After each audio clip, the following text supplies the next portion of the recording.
Hey everyone, if you watched my last video, you'll know that I'm here at the Mouratoglou Tennis Academy. Yesterday, I was lucky enough to share the court with Mouratoglou coach Tom and his player Sada, who's 252 in the world. Now in today's video, I'm going to be sharing the footage from this session with you. So if you're a player that wants to see a world-class player in action, or you're a coach who wants to see how the Mouratoglou coaches work, then grab a drink, sit down, let's learn together.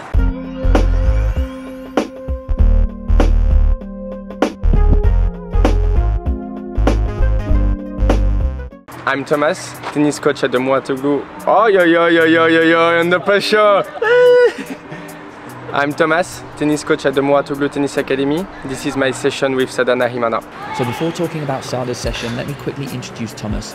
I actually met him at the Mouratoglou Tennis Center in Greece last year and was super impressed by his overall attitude to life. He's one of the hardest working coaches that I know and is super professional on and off court. When I found out that I was coming here to the academy, I messaged him and straight away he invited me on court to one of his sessions, which of course I snapped up.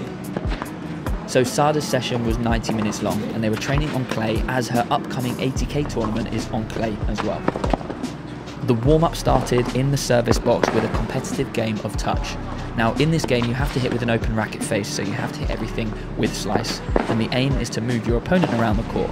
Now this is a great warm-up because not only does it warm up the body, but it also engages the brain. Anything competitive is a really good way of doing this. They actually played 2 sets to 7, and after this they started hitting in the service boxes normally.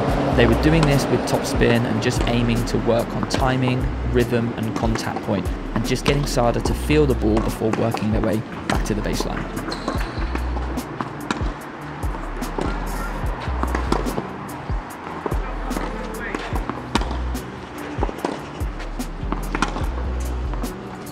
Once they got back to the baseline, they hit up and down the centre for a good 10 minutes to get Sada feeling really comfortable with her contact point and her timing.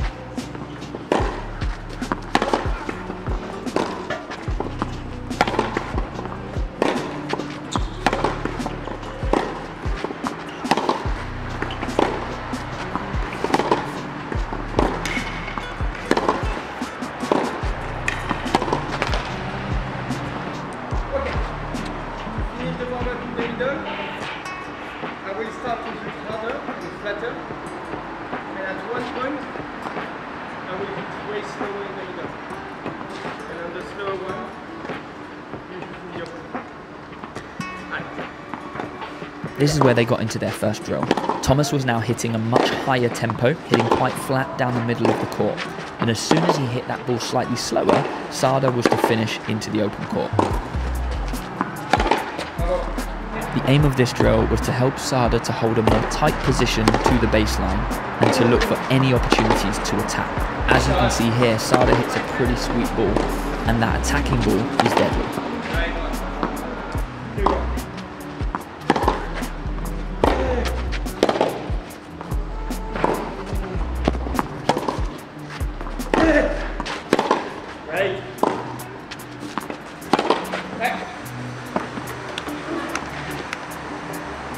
After this, Thomas set up a basket drill to help to improve Sada's accuracy when attacking into the open court. As you can see here, he drew out 2 lines, creating zones for Sada to hit into.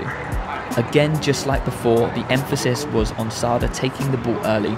You'll hear Thomas constantly saying, with lots and lots of positive encouragement. Stay behind, push towards your target. Allez, bravo. Here you go, on the right. Allez.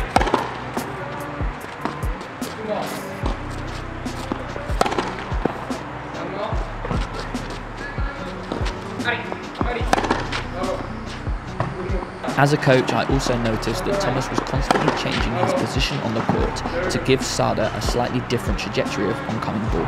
This is really good practice for any player, as you don't just need to send the ball into different parts of the court, but you also need to receive the ball from different parts of the court as well.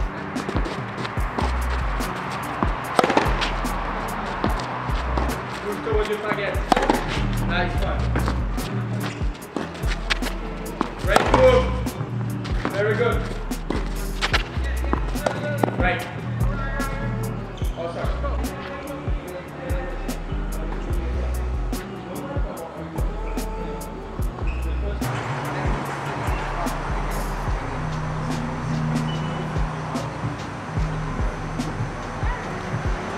This drill was then progressed into a more open drill, where Thomas would feed in a short ball and Sada would attack into the open court. If Sada hit her attacking shot into the target zones and won the point, she would score a point. However, if she didn't get it into the target zones and won the point, the score was 0.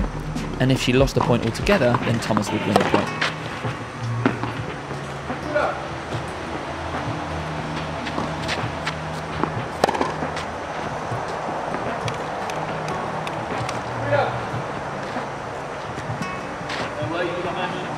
I don't know.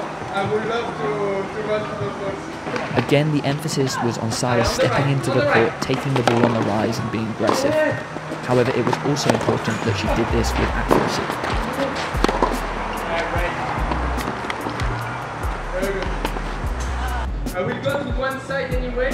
I will take you, stay, you don't know, but you have to pick the right side. Allez. On the next round of points, this was progressed onto Thomas moving one way or the other.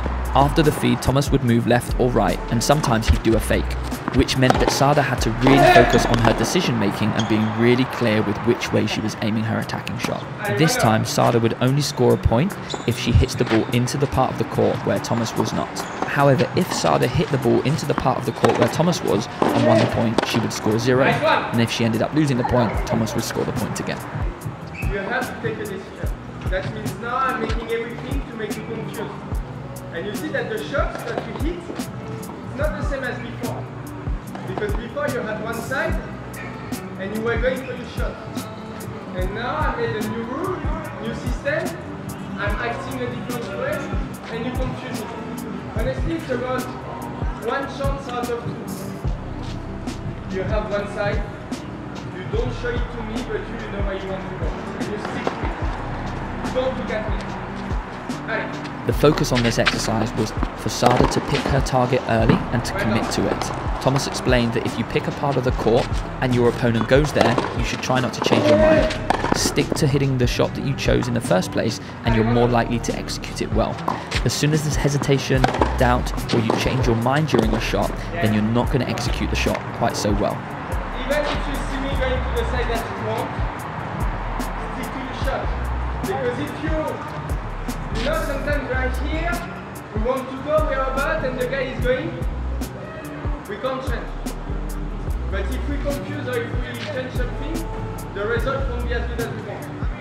You have a decision, you stick to it anyway.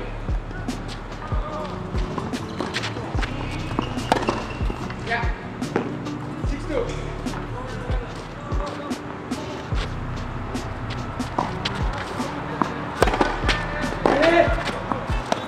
Okay, we're done. 6-2.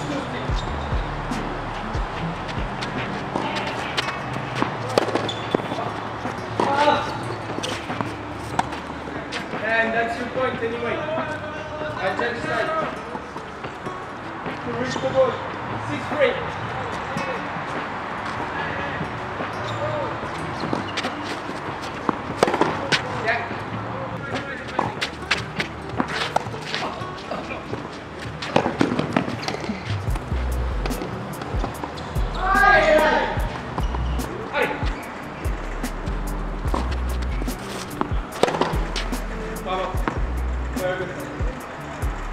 In the final exercise, Thomas was doing basket feeds again, but this time playing much more aggressively.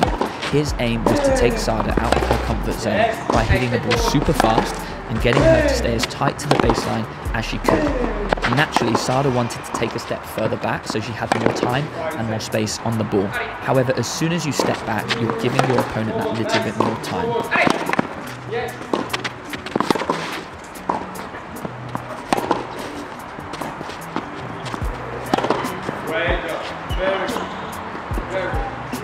I'm so close to the line when I'm defending.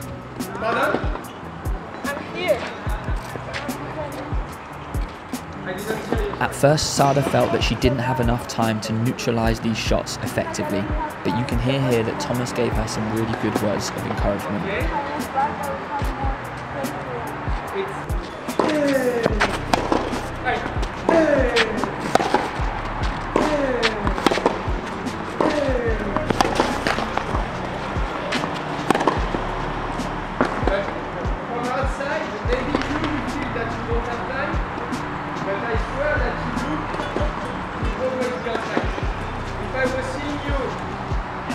was really seeing you being like that or something, I would take it direct.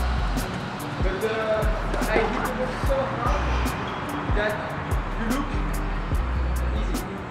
It's not easy, but you make it look that you are comfortable. You see the same thing? And Sada actually asked me what I thought as well, and I completely agreed with Thomas. She was actually doing a lot better than she gave herself credit for. Her timing was incredible, even though Thomas was fizzing those balls in. After those words of encouragement, Sada had a tiny bit more self-belief and performed the drill even better. You can see here how fast Thomas was feeding the ball in, but she was able to get her racket behind the ball and time the ball beautifully, giving herself an opportunity for a short ball to finish the point.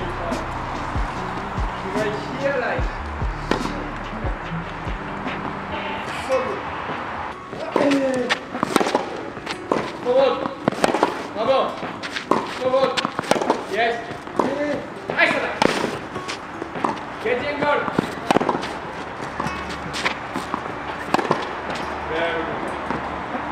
As I mentioned at the start, Sada at the time of filming this is currently 252 in the world, but from seeing her hitting in that session, there's no doubt in my mind that she's going to get into the top 100 with the help of Thomas. In every drill she got her head down and got stuck in, and even if she felt out of her comfort zone, she would put in the work. So if you were impressed by Sada's tennis, head over to follow her on Instagram. In fact, recently she got her account hacked and lost thousands of followers, so head over there now and show your support. So, I hope you found that session as valuable as I did. I'm always super interested to watch coaches and players working together, as everybody has such different styles. Let me know in the comments below if you can relate to any of the things that Sada was working on, or if you have any questions about the Mouratoglou trip in general. Thanks as always for watching all the way through. It's really, really appreciated. And stay tuned for next week's video, and stay tuned till next week's video where I'll be sharing more from my trip to Mouratoglou. See you then.